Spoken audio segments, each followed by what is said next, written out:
మా అమ్మమ్మ ఊరికి వచ్చాము. మా అమ్మమ్మనే కొంచెం శనక్కాయలు అడిగినాను, ఉడికేసుకొని తిన్నామని. పోలేమ్మా మాకు శనక్కాయలు లేకుండా తాటకాయలు ఈతకాయలు పెడుతున్నారు. పాప ఇస్తారు కానీ శనక్కాయలా, మనం పోయేటప్పుడు ఇస్తారు కానీ శనక్కాయలా. పోయేటప్పుడు ఇచ్చేది శనక్కాయలా, ఉడికేసి 2 కాయలు పెడితే తిందా పాప. అదే అదే చెప్పరా, కొంచెం శనక్కాయలు ఉడికేసి కూడా పెట్టలేదా? పప్పులో చెక్కావు చూడు, ఈడుకున్న బుద్ధి అంత మీకు లేదు. ఏంది మే బుద్ధి గిద్దని మాట్లాడుతున్నావా? శనక్కాయలు అడిగితే ముంతడు కాయలు ఇస్తాను, ఎందుకని పోయినాను. కాయలు ఇస్తూ 4 శనక్కాయలన్నీ ఉడకబెట్టిచ్చినావా తినేదానికి.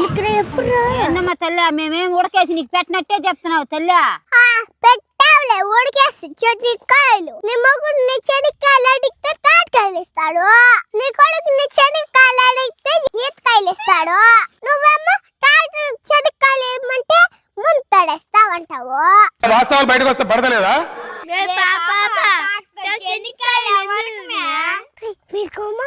మీకేం తెలుసా? కాకర చెల్లితనమంటే ఒక మూట అయినా ఇస్తుందే.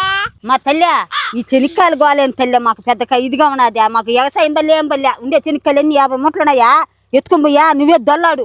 మాకు ఏం బల్లే, మేము కూలికి పోతాం. ఇవి వస్తాను చేయకపోతే మాకు చెనిక్కాయలు డబ్బా. మీరు చెయ్యాలా, మాకు డబ్బు కావాలా, మాకు శనక్కాయలు కావాలా, మీరు డబ్బు ఇవ్వాలి మాకు. పోయా మాకు వ్యవసాయం బల్లే ఏం బలేదు పోయా.